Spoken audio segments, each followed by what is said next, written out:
मित्रों नमः संस्कृताय। मैं अरुण पांडे आप सबका इस व्याख्यान में हार्दिक स्वागत करता हूं। मित्रों, जैसा कि आप सब जानते हैं, हमने अभी कुछ दिन पहले अलंकारों की एक नई सीरीज का आरंभ किया है, जिसमें हम एक एक अलंकार एक एक वीडियो में पढ़ रहे हैं। उसी क्रम में आज विरोधाभास अलंकार का अध्ययन करेंगे। विरोधाभास अलंकार की विशेषता क्या होती है कि विरोध होता नहीं है, केवल विरोध आभासित होता है ना। आप उसमें श्लोक में कुछ ऐसी शब्दावली का प्रयोग हो जाएगा, श्लोक में कुछ ऐसी शब्दावली का प्रयोग हो जाएगा कि लगेगा विरोध है, पर वस्तुतः विरोध नहीं रहेगा, विरोध का आभास मात्र रहेगा। ऐसा अलंकार है। इस अलंकार को आप जानते हैं यूजीसी नेट जेआरएफ के पाठ्यक्रम में है, अन्य हायर लेवल की परीक्षाओं में है, असिस्टेंट प्रोफेसर की परीक्षा में है, और विशेष करके जो लोग यूपी पीजीटी या अन्य किसी परीक्षा की तैयारी कर रहे हैं उन लोगों के लिए भी यह पाठ्यक्रम उपकारी होने वाला है। क्योंकि आप जानते हैं यूपी पीजीटी के पाठ्यक्रम में आप देखेंगे तो काव्य प्रकाश और साहित्य दर्पण, इन दो ग्रंथों के अनुसार हमें कुछ अलंकारों का अध्ययन करना है। इसलिए मैंने सोचा कि इस पाठ में हम विरोधाभास को दोनों ग्रंथों के आधार पर एक साथ देख लेते हैं, जिससे विषय दृढ़ हो जाएगा। क्योंकि साहित्य दर्पणकार की शब्दावली अलग है और काव्य प्रकाश की शब्दावली अलग है। केवल शब्दावली अलग है, मैं बता रहा हूं, शब्द ही केवल अलग है, अर्थ में कोई भेद नहीं है, केवल शब्दावली अलग है।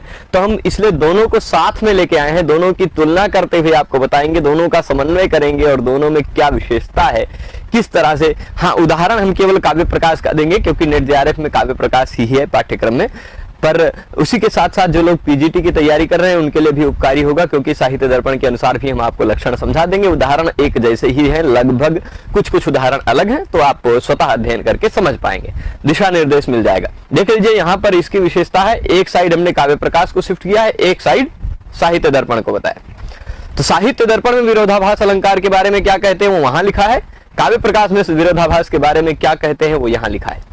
साहित्य दर्पण और काव्य प्रकाश, इन दोनों ग्रंथों को यदि आप तुलना करेंगे तो ऐसा लगेगा कि काव्य प्रकाश एक छोटा ग्रंथ है, साहित्य दर्पण उसी पर थोड़ा विस्तृत लिख दिया गया ग्रंथ है, ऐसा लगेगा। कुछ लोग ऐसा भी कहते हैं कि काव्य प्रकाश के ऊपर की गई पीएचडी ही है साहित्य दर्पण ऐसा कह देते हैं कुछ लोग, पर यद्यपि दोनों में कुछ मत का भेद है, तथापि बहुत सारे विषय एकदम समान है, एकदम समान है। उन्हीं विषयों में से एक विषय यह भी है, एकदम समान है, केवल शब्दों के दृष्टि से आपको भेद दिखाई पड़ेगा। जैसा भेद मैं आपको बता दूं तो यहां देखेंगे, यहां पर क्या है आप देख लेंगे तो लिखा है अविरोधेपि। अविरोधेपि मतलब विरोध ना होने पर भी। अविरोधेपि का क्या तात्पर्य है? विरोध ना होने पर भी। विरुद्धत्वेन यद वचः, विरुद्ध रूप में जो वचन बोला जाता है, ठीक, विरोध ना होने पर भी विरुद्ध सा जो वचन प्रतीत होता है वह विरोध अलंकार कहलाता है। यहां विरोध अलंकार भी कहा है, पर वृत्ति में मम्मट ने इसको विरोधाभास भी कह दिया और जगह पर विरोधाभास ही कहा गया है, ठीक है। तो विरोध और विरोधाभास दोनों एक ही अलंकार है, ऐसा मत समझिएगा कि क्या अलग अलंकार है। विरोध कभी अलंकार नहीं होता है। अगर लगेगा कि ये तो विरोध, आपको ऊपर से देखने में लगेगा कि विरोध है, जैसे पानी से आग लग गई है ना, ऐसा लगेगा कि विरोध है। कहां पानी आग लगाएगी? तो पानी से आग लग जाना या विरोध लगेगा, पर जब आप उसका वियोग रूपी महत्व जानेंगे कि वियोग के कारण, पानी की छींटों के कारण भी हृदय में आग लग गई, ऐसा कहेंगे जब, तब लगेगा कि ये तो विरोध नहीं, विरोध का आभास मात्र है। इसी को विरोधाभास कहते हैं। यह विरोधाभास दोनों ग्रंथों में 10-10 प्रकार का बताया गया। जैसे देख लीजिए, अविरोधेपि विरुद्धत्वेन यद वचः सह विरोधः। अविरोध होने पर भी जो विरुद्ध रूप में वचन सुनाई पड़ता है, वचन प्रतीत होता है, वह विरोध अलंकार कहलाता है, ठीक है। यही बात इन्होंने भी क्या कहा है, विरुद्धमिव भासेत, विरुद्ध की तरह प्रतिभासित होता है। विरुद्ध होता नहीं है, पर विरुद्ध की तरह भाषित होता है, अनुभूत होता है, विरुद्ध की तरह अनुभूत होता है। असौ विरोधा, वह विरोध होता है, वह विरोध अलंकार होता है, विरोधाभास अलंकार होता है। यह कितने प्रकार का? दशाकृति, 10 प्रकार का। इन्होंने साफ साफ लिख दिया। मम्मट जी ने भी देख लीजिए, इसके लिए 6 लाइन लिखी है, इन्होंने भी 6 लाइन लिखी है। कुछ अलंकारों में जब हम तुलना करेंगे तो देखेंगे जो मम्मट ने 1 लाइन में कहा है वही बात साहित्य दर्पणकार ने 2 लाइनों में कहा है। तो आप कई जगहों पर आपको ये भेद भी मिलेगा, परंतु यहां देख लीजिए दोनों ग्रंथों के अनुसार विरोधाभास में समानता आपको दिखाई पड़ रही है। देख लीजिए लक्षण की तुलना यदि करेंगे, लक्षण की तुलना करेंगे तो क्या कह रहे हैं, ये विरोध अविरोधे विरुद्धत्वेन यद्वचा, इन्होंने कहा विरोध ना होने पर भी विरोध के रूप में, विरोध की तरह प्रतीत होने वाला वचन विरोधाभास कहलाता है। यहां भी कह रहे विरुद्ध की तरह प्रतिभाषित होता है, विरुद्धमिव भाषेत, विरुद्ध की तरह प्रतिभाषित होता है वह विरोध है और वह दशाकृति है, 10 प्रकार का होता है। विरोधो सौ दशाकृति, विरोध यह 10 प्रकार का होता है। ठीक है, मैं अभी जूम करके भी दिखा दूंगा, इसको जूम ही कर देते हैं। पहले आप यहां देख लेंगे, जिसे यदि हो सकता है किसी को न दिख रहा हो तो देखिए ये क्या लिखा है, अविरोधेपि, विरोध ना होने पर भी विरुद्ध रूप में जो वचन होता है वह विरोध है। ठीक, और साहित्य दर्पणकार क्या कहते हैं उनको भी बता देते हैं। साहित्य दर्पणकार के अनुसार आप देखेंगे तो ये क्या कह रहे हैं, विरुद्धमिव भाषेत, एक मिनट, विरुद्धमिव भाषेत विरोधो सौ दशाकृति, है ना, जो विरुद्ध की तरह प्रतिभाषित होता है। वहां कह रहे हैं कि विरुद्ध होता नहीं है पर विरोध जैसा लगता है, यहां भी कह रहे हैं विरुद्ध की तरह प्रतिभाषित होता है, यह विरोध है, दशाकृति। दोनों में बहुत समानता है। एक बार आप इसके अनुसार लक्षण को जूम कर लिया है, स्क्रीनशॉट ले सकते हैं आपने पढ़ने के लिए, और इधर फिर हम ले आते हैं, क्योंकि दोनों को एक साथ बताने के लिए एक ही पेज में दोनों को शिफ्ट करना थोड़ा सा ये कठिन हो जाता है। फिर भी अब देख लीजिए, मैं यहाँ इसको बताने के लिए 1 मिनट थोड़ा सा इस साइड में जगह ले लेता हूं, आप या फिर यहीं रहता हूं, देख लीजिए। जाति गुण क्रिया द्रव्य ऐसा लेंगे, ठीक है। अब देख लीजिए, मैं यहां लिख के बताऊंगा, जाति गुण क्रिया द्रव्य, जाति गुण क्रिया द्रव्य, ठीक, ये 4 हैं। जाति गुण क्रिया द्रव्य ये चारों एक दूसरे से विरुद्ध होते हैं। जाति गुण क्रिया और द्रव्य ये चारों एक दूसरे से विरुद्ध होते हैं, तो कुल मिलाकर विरोधाभास हो जाता है 10 प्रकार का। अब आप कहेंगे कैसे 10 प्रकार होगा, इसको मैं गिना देता हूं। कैसे 10 प्रकार होगा उसको गिना देता हूं। तो आप देखिएगा, जाति का जाति से विरोध, जाति का गुण से विरोध, जाति का क्रिया से विरोध, जाति का द्रव्य से विरोध, है ना। जाति है उसका जाति से भी विरोध हो सकता है, जाति है उसका गुण से भी विरोध हो सकता है, जाति है उसका क्रिया से भी विरोध हो सकता है, और जाति है उसका द्रव्य से भी विरोध हो सकता है। यानी कुल मिलाकर कितने प्रकार का हुआ, जाति ही चतुर्भिः जात्याद्यैः। जाति यहां देख लीजिए क्या लिखा है, जातिश् चतुर्भिर् जात्याद्यैः। जाति किससे विरुद्ध होती है, विरुद्धा स्यात्। जाति किससे विरुद्ध होती है, जाति जाति इत्यादि चारों से विरुद्ध होती है। जाति का जाति से विरोध, जाति का गुण से विरोध, जाति का क्रिया से विरोध और जाति का द्रव्य से विरोध, ये 4 हो गए प्रकार। जातिश् चतुर्भिर् जात्याद्यैः विरुद्धा स्यात्। और अब गुण कैसे विरुद्ध होगा, गुण किन से, तो भाई जाति का गुण से विरोध हम गिन चुके हैं ना, तो फिर से गुण का जाति से विरोध गिनने की क्या जरूरत है कि नहीं। अगर हम कह दिए कि जाति का जाति से विरोध, जाति का गुण से विरोध, गुण का फिर जाति का क्रिया से विरोध, जाति का द्रव्य से विरोध, ऐसा हम पहले गिन ही चुके हैं, है ना। ऐसा जाति का गुण से विरोध हम बता ही चुके हैं पहले, तो फिर गुण का जाति से विरोध अलग से बताने की क्या आवश्यकता है ना, ये कहेंगे ना। तो इसलिए क्या कहेंगे, गुण का गुण से विरोध, गुणस्त्रिभिः, इसलिए आगे क्या कहते हैं, गुणस्त्रिभिः, गुण इत्यादि 3 से ही विरुद्ध होता है, ठीक है। गुण का गुण से विरोध, गुण का क्रिया से विरोध, गुण का द्रव्य से विरोध। गुण का जाति से अलग फिर से गिनने की जरूरत नहीं, क्योंकि जाति का गुण से विरोध हम गिन ही चुके हैं, ठीक है। तो ये कितने से हो गई विरुद्ध, 3 से। गुणस्त्रिभिः, ठीक है।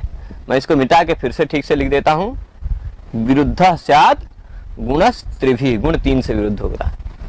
4 प्रकार हो गया, जाति का जाति से, जाति का गुण से, जाति का क्रिया से, जाति का द्रव्य से, फिर गुण का गुण से, गुण का क्रिया से, गुण का द्रव्य से, ये हो गया ना।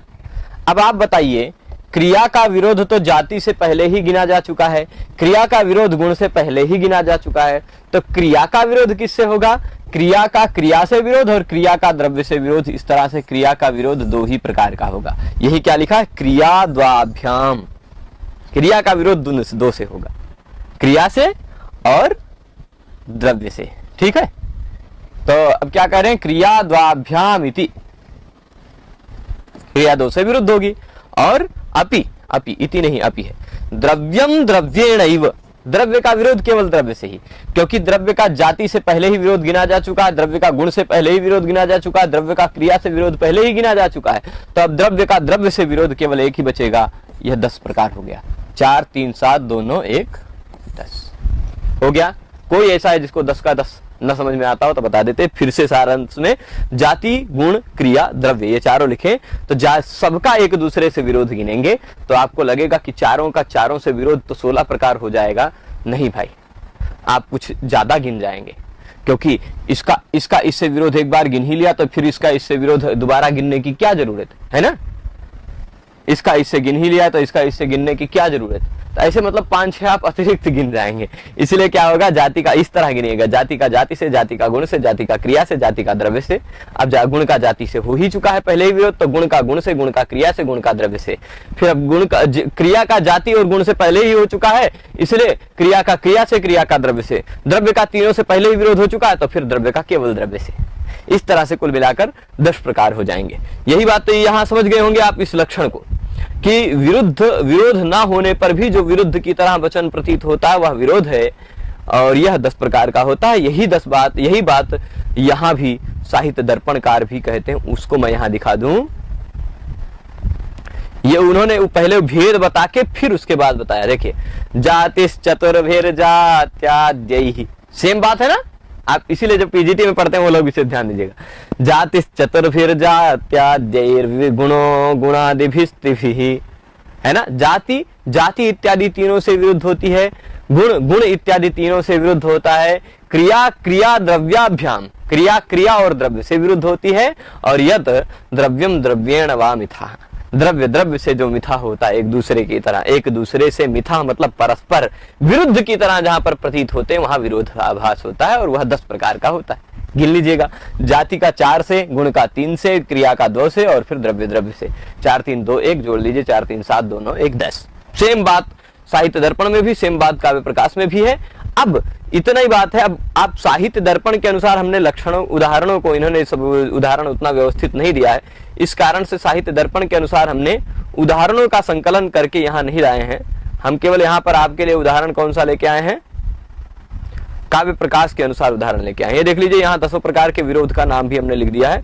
जाति का जाति से विरोध, जाति का गुण से विरोध, जाति का क्रिया से विरोध, जाति का द्रव्य से विरोध, फिर गुण का गुण से विरोध, गुण का क्रिया से, गुण का द्रव्य से, है ना। यहाँ गड़बड़ हो गया है ना। 1 मिनट, यहाँ जाति की जगह पे हमें लिखना है गुण का द्रव्य से विरोध, फिर उसके बाद क्रिया का क्रिया से, क्रिया का द्रव्य से, और फिर द्रव्य का द्रव्य से। यहाँ एक जगह गड़बड़ रहेगा। तो अब इसका इस 10 प्रकार का हो जाएगा विरोधाभास। आगे अब इसके 10 प्रकार के मम्मट के अनुसार उदाहरण देख लेंगे। जाति का जाति से जहां विरोध होता है उसका उदाहरण। वैसे उदाहरण बहुत ज्यादा महत्वपूर्ण नहीं, पर मैं संक्षेप में समझाता चलूंगा, हो सकता है कि शायद आपको विरोधाभास समझ में आ जाए। यही उदाहरण आएंगे, ऐसी बात नहीं, कोई दूसरी उदाहरण भी पूछा जा सकता है, पर कौन सा किस प्रकार का उदाहरण है, कहाँ जाति का जाति से विरोध है, ये नहीं पूछा जाएगा। आपको ये पूछा जा सकता है इसमें कौन सा अलंकार है, तो हो सकता है विरोधाभास आपको बताना पड़ जाए, बस इतना ही। ये नहीं पूछेंगे कि ये जाति का द्रव्य से विरोध वाला है या ये द्रव्य से द्रव्य का विरोध वाला है, कौन सा किस प्रकार वाले विरोध का उदाहरण है, ये नहीं पूछा जाएगा। फिर ठीक है, फिर भी चलिए मैं आपको बता देता हूं। अभिनव नलिनी मृणाल वलयादि, यही ना, अभिनव नलिनी किसलय मृणाल वलयादि दवदहन राशि सुभग कुरंग कदशोस्याह विधिवश तस्तद वियोग पविपाते। यहां समझिएगा, इसका तात्पर्य है, हे सुभग, हे सौभाग्यशाली पुरुष, हे सौभाग्यशाली व्यक्ति, अभिनव यानी नई नई नलिनी, नई नई नलिनी यानी होती है कमलिनी, नई नई कमलिनियों के पत्ते और नए नए मृणाल के छल्ले, जैसे मृणाल के वलय इत्यादि पहनते हैं या लहार इत्यादि पहनते हैं, वो सब वलय इत्यादि क्या लगते हैं, दव दहन राशि, दावा नल की राशि की तरह लगते हैं। किसको? अब आप सोचिए, कहाँ नलिनी किसलय, नलिनी मतलब कमलिनी का नया नया पत्ता। कैसा होता है कमलिनी का नया नया पत्ता? जलता है क्या? ज्वलनशील होता है कि शीतल होती? आप बताइए नलिनी किसलयता में क्या विशेषता होती है। और ये आप सोच लीजिए, नई नई नलिनी के जो किसलय हैं, मृणाल वलय इत्यादि है। मृणाल मतलब कमल को ही कहा जाता है, एक विशेष प्रकार का कमल है ना। और ये सब क्या होते हैं, दावानल पुंज जैसे लगते हैं। दावानल मतलब जंगल में लगी हुई आग की तरह भीषण लग रहे हैं, बहुत जला रहे हैं, संतप्त कर रहे हैं। कैसे लगेगा आपको? विरोध है कि नहीं? यही होता है विरोधाभास, कि भाई कमल के पत्ते, ताजा ताजा पत्ते जला रहे हैं, मृणाल वलय इत्यादि धारण किया वो भी जला रहे हैं, वो दाव दहन राशि हो गई। क्यों? हे सौभाग्यशाली कुरंग दृशोस्याह। कुरंग मतलब होता है हिरण की तरह आंखों वाली अस्याह, इस नायिका के विधिवशतः, विधि मतलब विधाता के वश से, ब्रह्मा जी की कृपा से या दुर्भाग्यवश से, ऐसा कह दीजिए, दुर्भाग्यवश तुम्हारे वियोग रूपी वज्रपात। पवि का तात्पर्य होता है वज्र, वियोग पवि पाते, पवि में क्या है? वज्र। कुलिशम भिदुरम पवि, ऐसा करके कहा गया अमरकोश में। कुलिश, भिदुर, पवि, और फिर दंभोली, असनी, और भी बहुत सारे नाम हैं, शतकोटि, शरु, शंभ, हाँ ऐसे हैं, इतने सारे नाम हैं। तो पवि का तात्पर्य होता है वज्र। दुर्भाग्यवश तुम्हारे वियोग रूपी वज्रपात हो जाने के कारण, तुम्हारे वियोग का वज्रपात हो जाने के कारण नए नए नलिनी के फूल जो हैं, नए पत्ते, नए नए नलिनी के कमल के पत्ते हैं, कमलिनी के पत्ते हैं, मृणाल के वलय इत्यादि, वो सब दावानल लगते हैं। वियोग में सब कुछ हो सकता है ना, आग लग सकती है ना। चांद भी आग लगा रहा था बेचारा, पुंडरीक परेशान होकर शाप दे दिया, देखा होगा आपने, कहानी सुनी होगी। तो अब तुम्हारे वियोग रूपी वज्रपात हो जाने के कारण ऐसा हो रहा है। अब आप सोचिए यहाँ पर विरोध क्या है। यहाँ मैंने इसका सारांश लिखा है, देख लीजिए।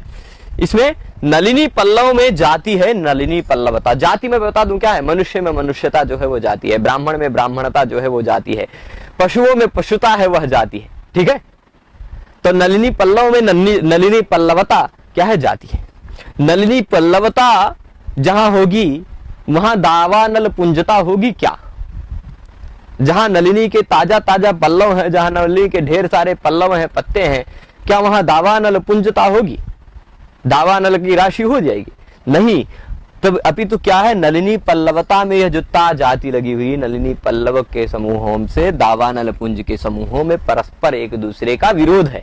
परंतु विरह के महत्व के कारण, क्योंकि विरह इतना उद्दीपक है कि नलिनी के पल्लव भी दावानल के समान प्रतीत होते हैं, ऐसा विरह के उद्दीपकता के कारण इस विरोध का निवारण हो जाएगा कि वस्तुतः विरोध नहीं हो सकता है, हो सकता है, इसलिए विरोध नहीं है, विरोधाभास है। पर जाति का जाति से विरोध का विरोधाभास है। ये किससे किसका है ये बहुत ना समझ में आए तो भी कोई दिक्कत नहीं, पर आपको दिखना चाहिए यहाँ पर कि हाँ विरोधाभास है, ठीक है, इतना जरूर दिखना चाहिए। अब जाति का गुण से विरोध का उदाहरण देखते हैं। हम 10 उदाहरण आपको बताएंगे। गिरयोप्यनुन्नतियुजो मरुदप्यचलोब्धयोप्यगंभीराः विश्वंभराप्यतिलघुर्नरनाथ तवान्तिके नियतम। यहाँ क्या कह रहे हैं? गिरयोप्यनुन्नतियुजो, गिरयः मतलब पर्वताः, पर्वताः, गिरी पर्वत कहते हैं ना, तो गिरयः यानी पर्वताः अपि, पर्वत भी, अनुन्नतियुजः, हे नरनाथ। यहां देखिएगा नरनाथ, कोई कवि है नरनाथ यानी नर, नृपति, राजा, नृप से कह रहा है, राजा से कह रहा है कोई कवि। इसमें विरोधाभास में ज्यादातर राजा के उदाहरण है। कोई वीर राजा की वीरता का वर्णन है, शौर्य का वर्णन है, पराक्रम का, धन का इत्यादि का वर्णन है। फिर भी अब देख लीजिएगा, हे नरनाथ, हे राजन, या सुंदरियों का सौंदर्य इत्यादि का वर्णन है। पर अब देखिएगा, हे नरनाथ, पर्वत भी अनुन्नति, उन्नत मतलब होते हैं ऊंचे, अनुन्नत मतलब बौने, तो पर्वता अपि अनुन्नति युजः, अनुन्नत हो गए हैं, है ना। पर्वत इत्यादि भी अनुन्नत हो जाते हैं, मतलब नीचे दिखाई पड़ने लग जाते हैं। मरुद अपि अचला, जब आप चलते हो तो आपके सामने पवन की चाल भी फीकी पड़ जाती है। मरुद अपि अचला, पवन भी अचल हो जाता है। और आपके हृदय की गहराई के सामने अब्धयोपि अगंभीरा, अब्धय, अवधि कहते हैं समुद्र को, है ना। क्या कहते हैं? देख लीजिए, पर्वत भी छोटे प्रतीत होते, पर्वत भी नीचे दिखाई पड़ने लगते हैं, अनुन्नति उन्नतता खत्म हो जाती है पर्वतों की। और मरुत अपि अचलः, मरुत यानी पवन भी अचल सा प्रतीत होने लग जाता है। और अब्धयोपि अगंभीरा, समुद्र भी गहरा नहीं लगता आपकी गहराई के आगे, है ना। और आगे क्या कहते हैं, विश्वम्भराप्यति लघु, विश्वम्भरा यह पृथ्वी भी अति लघु प्रतीत होने लग जाती है। हे राजन, तुम्हारे पास आ जाने पर यह निश्चित है। ठीक है, अब आप सोचिए, पर्वत में उन्नतत्व होता है कि अनुन्नतत्व होता है ना। यहां राजा के समीपता, समीप आना में समीप में समीपता होती है। समीप में क्या होती है, समीपता। ये समीपता जाती है, ता जहां लगाओ, ता अथवा त्व, वो जाती है। ठीक है, मनुष्यता, मनुष्यत्व, ये ता, ये जाती है। तो समीपता क्या है, जाती है, राजा की समीपता। अब राजा की समीपता जाती है, पर उस जाति का पर्वत के उन्नतत्व से विरोध होगा कि नहीं। पर्वत के उन्नतत्व इत्यादि गुणों से विरोध है ना। अनुन्नतत्व होना चाहिए। पर्वत अनुन्नत हो गया, और फिर मरुत अचल हो गया, समुद्र अगंभीर हो गए, और विश्वम्भरा भी बहुत छोटी प्रतीत होने लगी।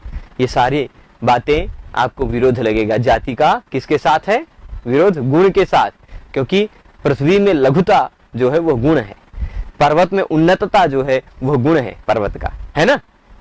और समुद्र में गंभीरता है, वह उसका गुण है। वो सारा गुण के साथ विरोध हो गया, चलेगा। जिसका राजा के प्रभाव के कारण निवारण संभव है, तो लगेगा कि हाँ राजा के महत्व में वर्णन करते करते उड़ा रहा है, हवा में उड़ा रहा है ना, तो ये विरोधाभास लगेगा, विरोधाभास। अब जाति का क्रिया परिक्रिया से विरोध लगे, देख लीजिए, बहुत अच्छा उदाहरण है। येषां कंठ परिग्रह प्रणयितां संप्राप्य धाराधरस्तीक्ष्णः सोऽप्यनुरज्यते चकमपि स्नेहं पराप्नोति च तेषां संगर संग सक्त मनसां राज्ञां त्वया भूपते पांसूनां पटलैः प्रसाधन विधिर्निर्वर्त्यते कौतुकम। यहाँ क्या कह रहे हैं, येषां कंठ परिग्रह प्रणयिताम, ये भी किसी राजा की प्रशंसा में कोई कवि कह रहा है कि हे राजन, जिनके कंठ को पकड़ लेने के कारण या कंठ का स्पर्श कर जाने के कारण या कंठ से प्रेम पा जाने के कारण, भाई आप कंठ में गले मिलते हुए इसे देखते होंगे ना, कंठ परिग्रह होता है उस समय भी, कंठ परिग्रह। तो जिनके कंठ का परिग्रह पा जाने के कारण प्रणयी हो जाता है ना, प्रणयी बन जाता है, प्रेमी बन जाता है। कौन, प्रणयिताम संप्राप्य, प्रेमिता को प्राप्त कर जाता है, प्रेमित्व आ जाता है जिसमें। हे धाराधरा, धाराधरा मतलब हे राजन, हे राजन, वह जो तीक्ष्ण आपका तलवार है, तीक्ष्ण धारदार तलवार है, वह सह अपि अनुरज्यते, वह आपका तीक्ष्ण धारदार तलवार भी अनुरक्त हो जाता है ना, और किसी स्नेह को प्राप्त कर जाता है। स्नेहम पराप्नोति च। सिंपल शब्दों में मैं अर्थ बताते चल रहा हूं कि जिनके कंठ का परिग्रहण कर लेने के कारण, जिनके कंठों के पास पहुंच जाने के कारण प्रेमी बन जाता है आपका, प्रेमिता को प्राप्त हो जाता है आपका तलवार, और वह तीखे धार वाला तलवार भी सह अपि अनुरज्यते, वह भी अनुरक्त हो जाता है, वह अनुरक्त हो जाता है। और च मतलब और, कमपि किसी विशेष प्रकार के स्नेह को प्राप्त कर लेता है। ठीक, तात्पर्य समझ रहे हैं कि किसी के कंठ के जिन शत्रु राजाओं के कंठ के पास पहुंचते ही प्रेमी बन जाता है आपका तलवार, प्रणयिता को प्राप्त कर लेता है, और वह तीक्ष्ण धार वाला तलवार भी अनुरक्त हो जाता है और किसी विशेष प्रकार के स्नेह को प्राप्त कर लेता है। ऐसे तेषाम, ये शाम के साथ तेषाम का अन्वय कीजिएगा, ऐसे उन संगर संगम, संगर मतलब होता है संग्राम, ठीक। तो संगर का तात्पर्य होता है संग्राम भूमि में आपके साथ जो आसक्त होकर जो मन से आए हैं या आपसे लड़ना चाहते हैं, जो युद्ध भूमि में आए हैं, या संग्राम में जो आसक्त हैं, संग्राम में युद्ध में जो सक्त हैं, है ना, युद्ध में जो लगे हुए हैं, ऐसे संग सक्त मनसाम राज्ञाम, ऐसे शत्रुओं राजाओं के हे भूपते, हे राजन, त्वया तुम्हारे द्वारा, ऐसे भूपतियों के सिर, ऐसे भूपतियों के सिर, पांसु नाम पटल, धूलि पटलों में, धूलियों के पटलों से उनको प्रसाधन विधि निर्वाहते थे। प्रसाधन विधि यहाँ पर थोड़ा सा ये वाला सा है, ठीक। प्रसाधन विधि का तात्पर्य क्या होगा? सजावट, साज सज्जा करते हैं ना, उसको प्रसाधन कहते हैं। महिला प्रसाधन, जिसको ब्यूटी पार्लर कहते हैं, तो वो ये प्रसाधन है। तो उनके सिरों को आप क्या करते हैं? पांसु नाम पटल, धूलि पटल से आप सजाते हैं। उनके सिरों को, उनके सिरों के सजाने की विधि पांसु नाम पटल ही निर्वर्त्यते। कौतुकम, आश्चर्य है कि आप कितने खतरनाक हो। आपका तलवार तो उनके गले के पास पहुंचता है, अनुरक्त हो जाता है, स्नेह प्राप्त कर लेता है, और आप क्या कर लेते हो? आप उनको धूल में लिटा देते हो, उनके सिरों को धूल से सजाते हो। पांसु नाम पटल, ऐसा सारांश है इस श्लोक का। यहां पर आप देखिए किससे विरोध लगता है। क्या तीक्ष्ण धारदार तलवार में रहने वाली, है ना, तलवार में रहने वाली खड्गता है। तलवार में क्या रहती है भाई? खड्ग में खड्गता होती है, वो खड्गता जाति है। क्या खड्गता में खड्गता जाति कभी अनुरक्त होती है? क्या वो तलवार कभी प्रेम करेगा, या कभी तलवार स्नेह को प्राप्त करेगा? नहीं। तो खड्गता रूपी जाति का जहां जहां भी खड्गता होती है ना, कहते हैं जहां जहां भी मानवता होती है वहां दानवता जैसा व्यवहार नहीं होता, कहते हैं ना। तो जहां जहां भी खड्गता होगी वहां वहां अनुरक्त होना और स्नेह प्राप्त कर लेना नहीं होगा। इसलिए आपको लगेगा, यहां देख लीजिए, अनुरज्यते एक क्रिया है और स्नेह प्राप्त कर लेता ये भी एक क्रिया है ना। तो जाति का, खड्गता रूपी जाति का इन दोनों क्रियाओं से विरोध है। पर विरोध का, इस शब्द का दूसरा अर्थ निकाल करके विरोध का निवारण हो जाता है, इसलिए विरोधाभास लगेगा। विरोध नहीं रह जाएगा, विरोध का आभास मात्र रह जाएगा। क्यों भाई? अनुरज्यते मतलब अनुरक्त हो जाता है, यानी रक्त लग जाता है। तलवार जब लगेगा उनके गले से तो तलवार में रक्त लग जाएगा, और रक्त लग जाएगा तो वह अनुरक्त हो जाएगा, ठीक है। तो अनुरज्यते मतलब उसमें रंग लग जाता है, खूनों के रंग लग जाता है। और अच्छा चलिए, अनुरज्यते में विरोध खत्म है ना, अनुरक्त हो जाता मतलब प्रेम में पड़ जाता, ऐसा नहीं है। आपको विरोध लगा, विरोध का आभास है केवल, क्रिया के साथ विरोध का आभास है केवल, है ना। तो यह अनुरक्त हो जाता है मतलब अनुराग में पड़ गया, प्रेम में पड़ गया, ऐसा नहीं। स्नेह प्राप्त कर लेता मतलब स्नेह में पड़ गया, ऐसा नहीं। स्नेह को देख लीजिए, चूर्णादि पिंडी भाव हेतु गुण स्नेह, तर्क भाषा में भी पढ़ेंगे, तर्क संग्रह में भी पढ़ेंगे। स्नेह मतलब होता है चिकनापन या गीलापन। तो तलवार स्नेह प्राप्त कर लेता मतलब चिकनापन या गीलापन को प्राप्त कर लेता। जब खून लग जाएगा तलवार में तो चिकनापन, गीलापन प्राप्त हो जाएगा। तो ये भी विरोध खत्म हो गया, है ना।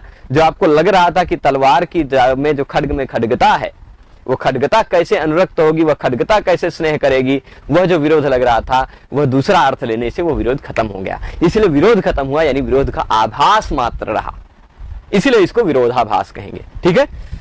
चलेगा। यहाँ क्रिया, जाति का क्रिया से विरोध है। तीसरे प्रकार का विरोधाभास देख लिया। 10 प्रकार हैं कुल मिलाकर, हम चौथा देख रहे हैं। सृजति च, चौथा हम जो देख रहे हैं वो जाति का द्रव्य से।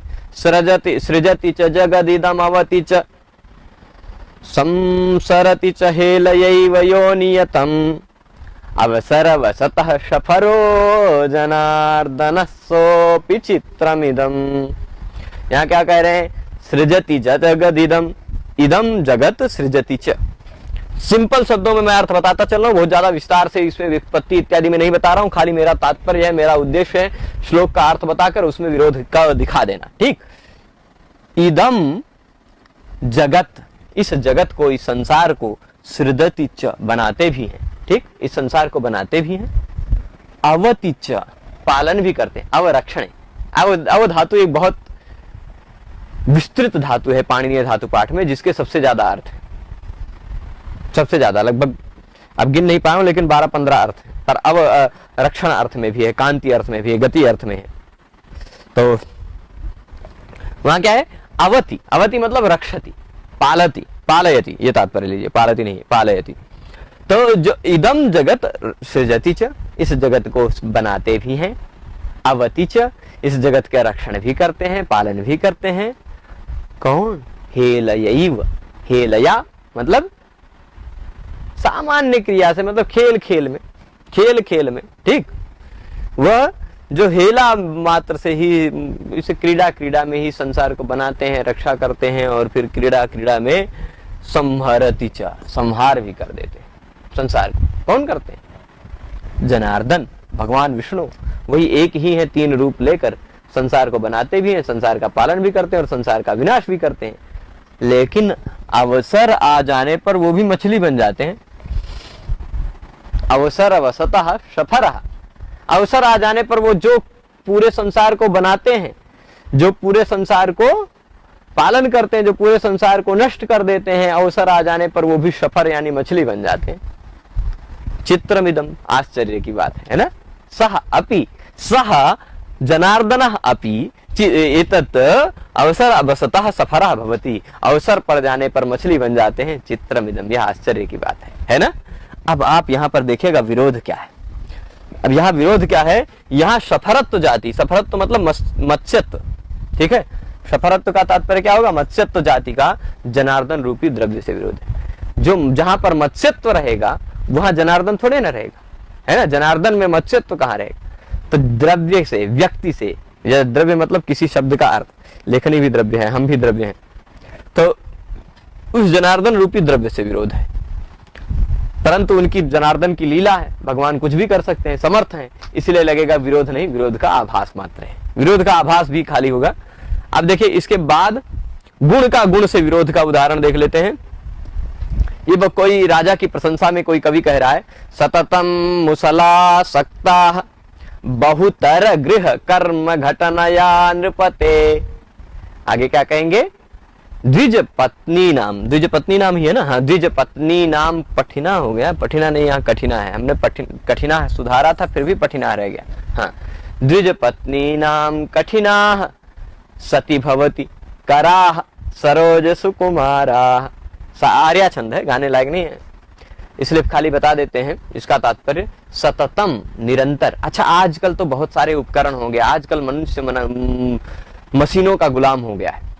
पर पहले के समय में जब इतनी सारी मशीनरियां नहीं हुआ करती थी, तो आप चिंतन कीजिए कैसे लोग खाना वाना बनाते होंगे।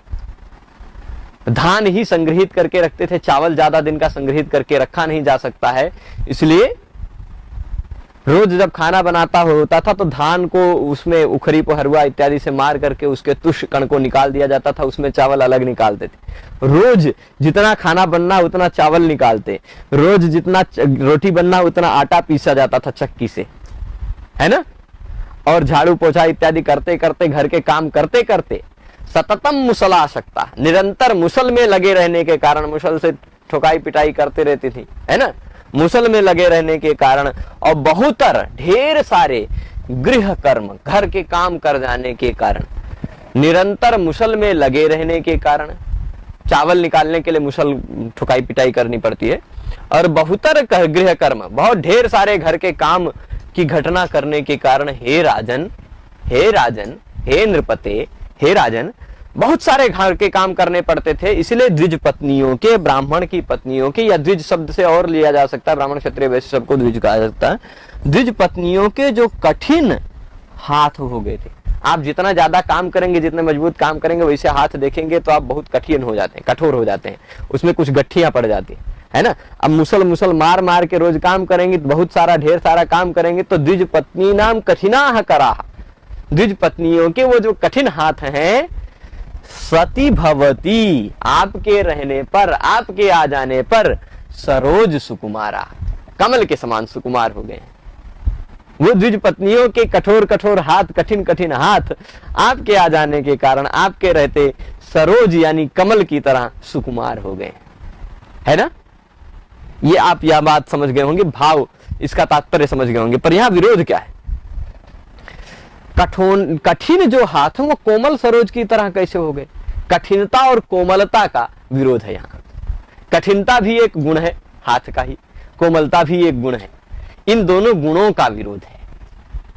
ठीक, कठिनता और कोमलता इन दोनों गुणों का विरोध है। पर राजा के महात्म्य के कारण, राजा के महत्व के कारण कि हो सकता है राजा ने इतना दान दे दिया हो कि उनको चावल कूटना ही ना पड़ता,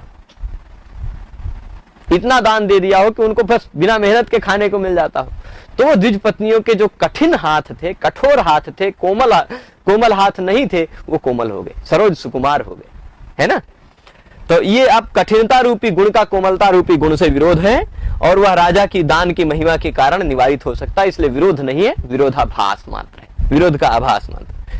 आगे देखिएगा, ये बहुत अच्छा है, गुण का क्रिया से विरोध। पेशलमपि खल वचनम दहति तराम मानसम सतत्व विदाम। इन सबको हमने कई बार पढ़ा इसलिए याद हो गए।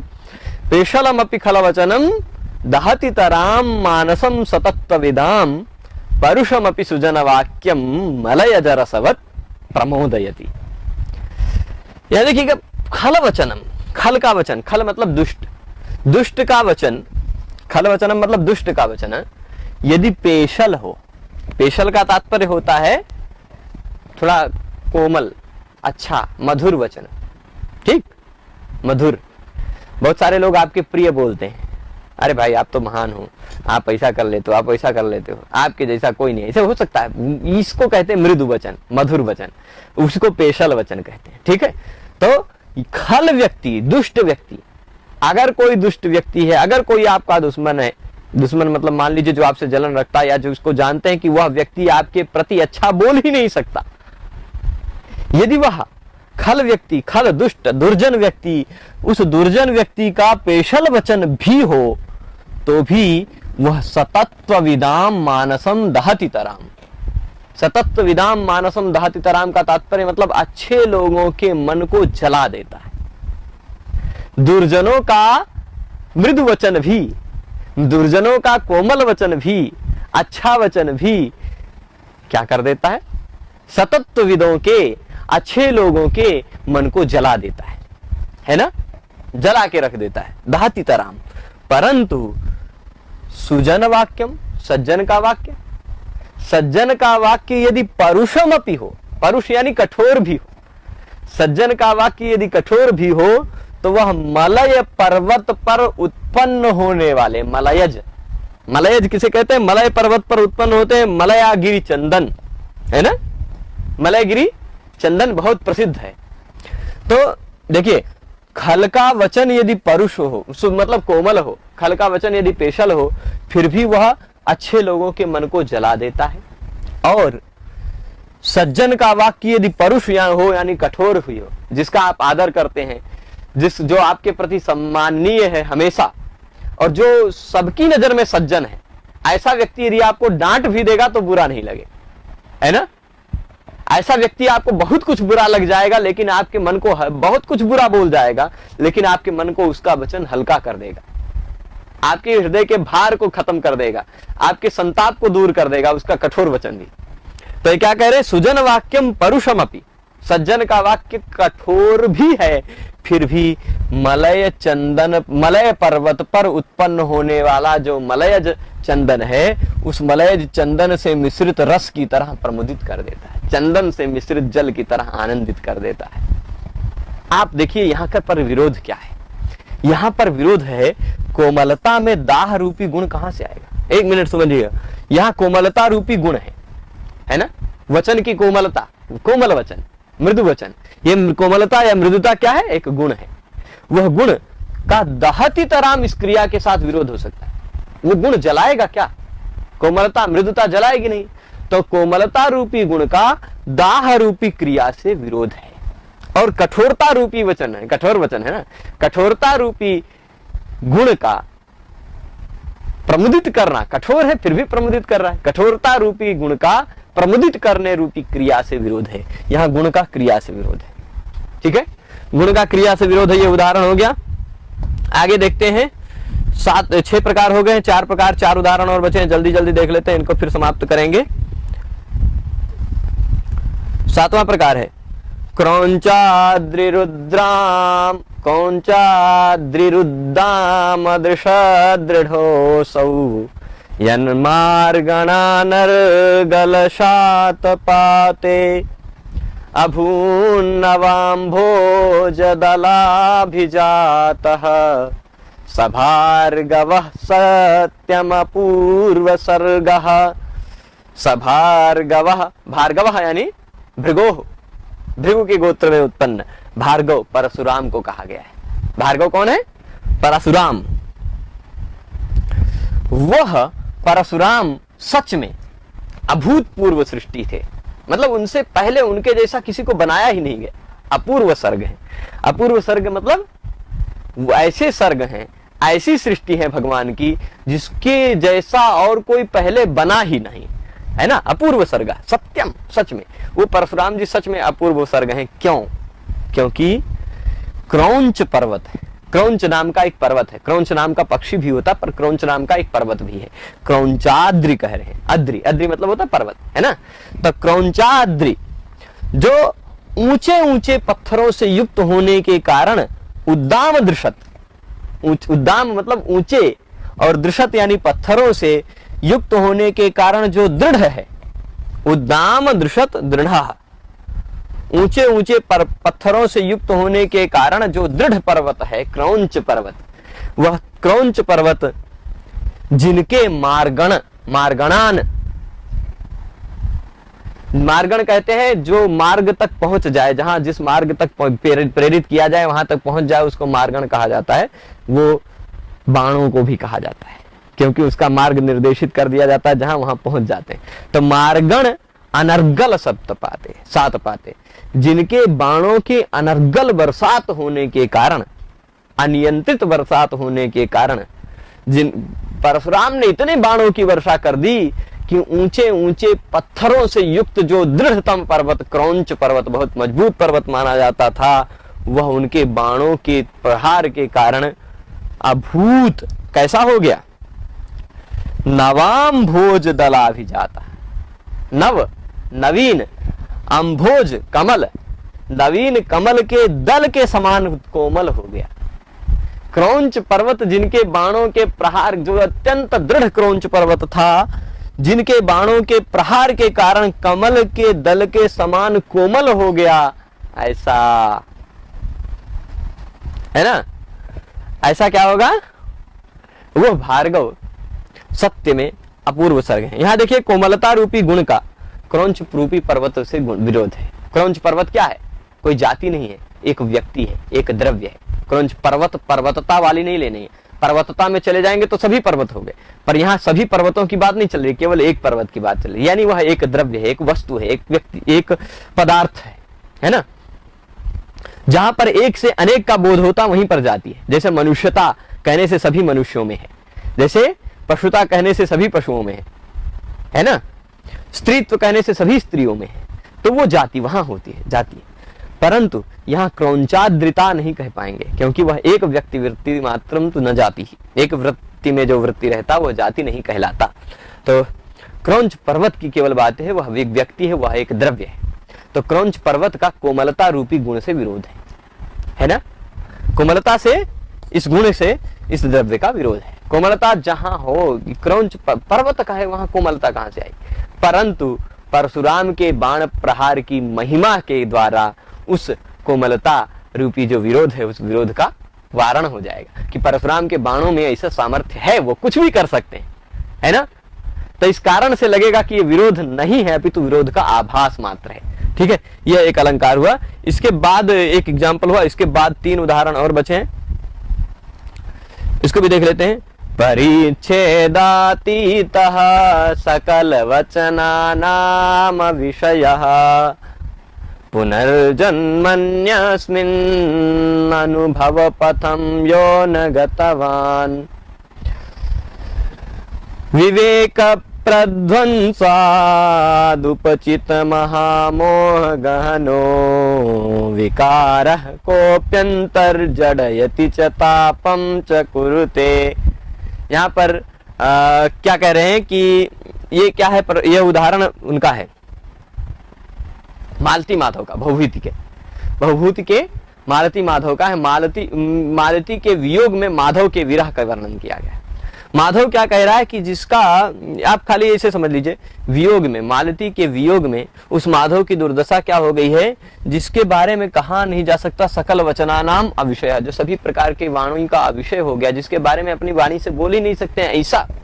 ऐसा कोई हृदय में विकार है ना, हृदय में ऐसा कोई विकार आ गया है, हृदय में ऐसा कोई वियोग आ गया जो परिच्छेद से अतीत है, जिसका छेदन नहीं कर सकते, जिसको दूर नहीं कर पा रहे हैं, है ना, और जो सभी वचनों का अविषय ऐसा हो गया है।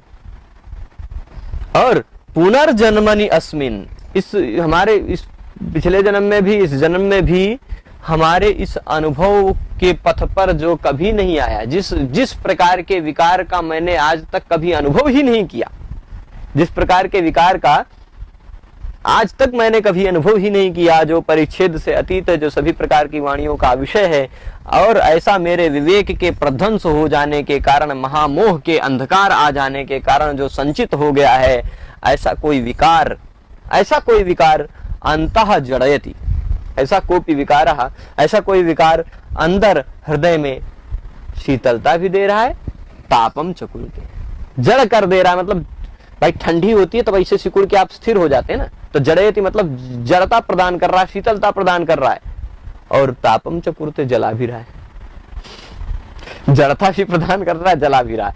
यहां आप देखेंगे तो दो क्रियाओं का विरोध है, ठंडा भी करे गर्म भी करे, ऐसा होता है क्या, जड़ता भी प्रदान करे और ताप भी प्रदान करे, इन दो क्रियाओं का परस्पर विरोध है। इसलिए खाली इतना है, जड़यति च तापम च कुरुते, इन दोनों क्रियाओं में विरोध होने के कारण यहाँ विरोध है।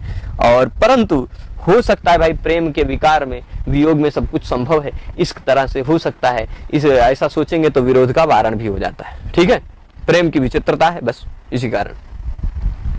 ये भी उसी छंद में है श्लोक, क्रिया का द्रव्य से विरोध होने का। 9वां उदाहरण, इसके बाद केवल एक उदाहरण और बचेगा, वो राजा के महत्व वाला रहेगा। ये दूसरा है, अयम वारामे को निलय इति रत्नाकर इति श्रितोस्माभिस्तृष्णा तरलित मनोभिर्जलनिधिः क एवं जानीते निज करपुटी कोटरगतम क्षणादेनं ताम्यतिमिमकरमापास्यति मुनिः। कोई मुनि आके पी जाएगा, है ना।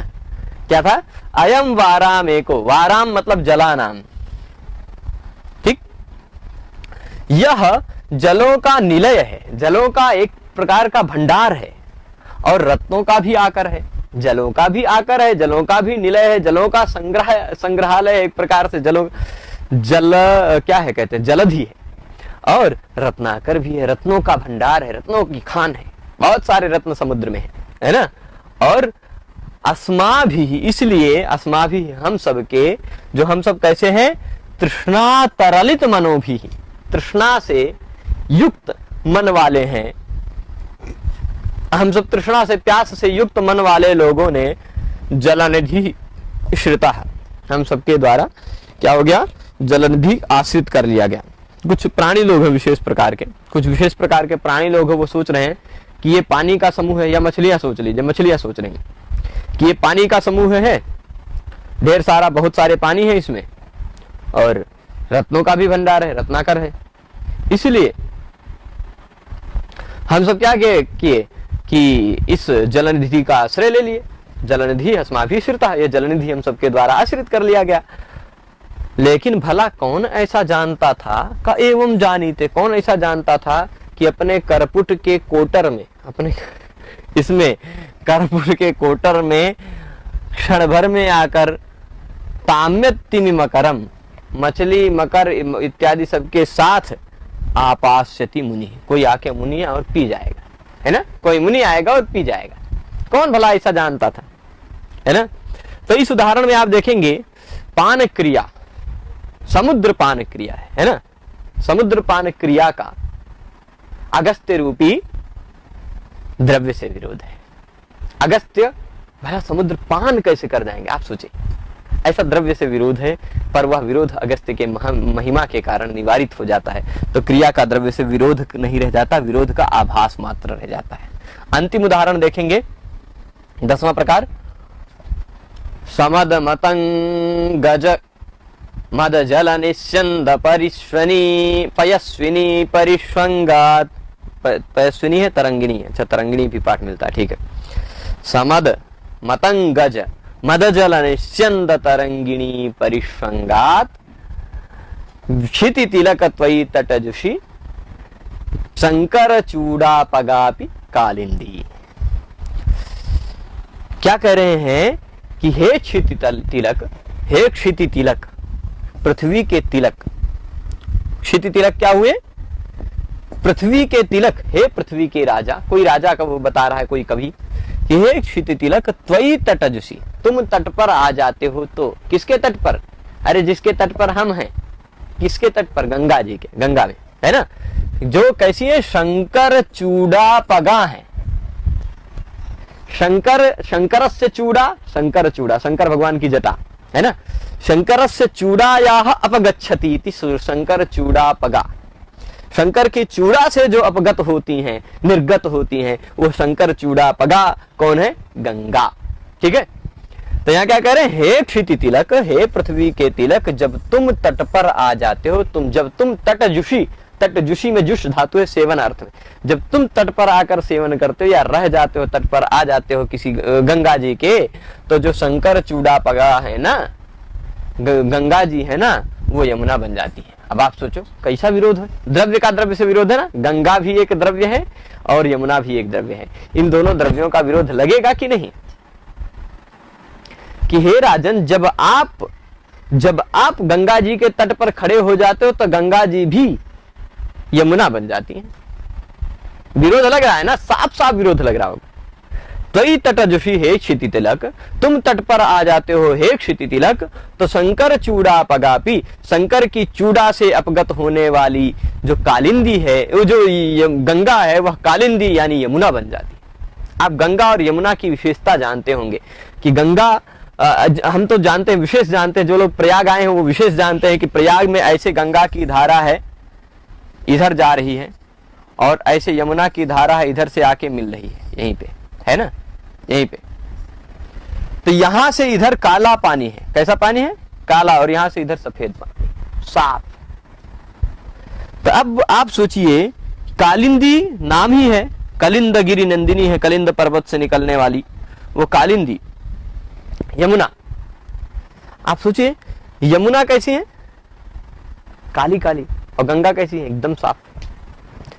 तो गंगा जी भी कालिंदी हो जाती है, यह तात्पर्य विरोध लग रहा है, पर विरोध वस्तुतः नहीं है। आप पहली लाइन का अर्थ समझेंगे और राजा के महत्व को जानेंगे तो फिर विरोध खत्म हो जाएगा, विरोध का आभास मात्र रह जाएगा। कैसे? समद, मद से युक्त, मद से युक्त, हाथी मद से युक्त होते हैं, मतलब पसीने हाथियों के कपोलों से गिरते रहते हैं, टपकते रहते हैं, वो उसके मद होते हैं, हाथी के मद। तो समद मत मतंगज, ठीक। समद मतंग, मतंग कहते हैं हाथी को। समद मतंग जो है, मद से युक्त जो मतंग है, उस मतंग से निकलने वाला जो मत जल है, मद जल, समद मतंगात जातम मद जलम, है ना।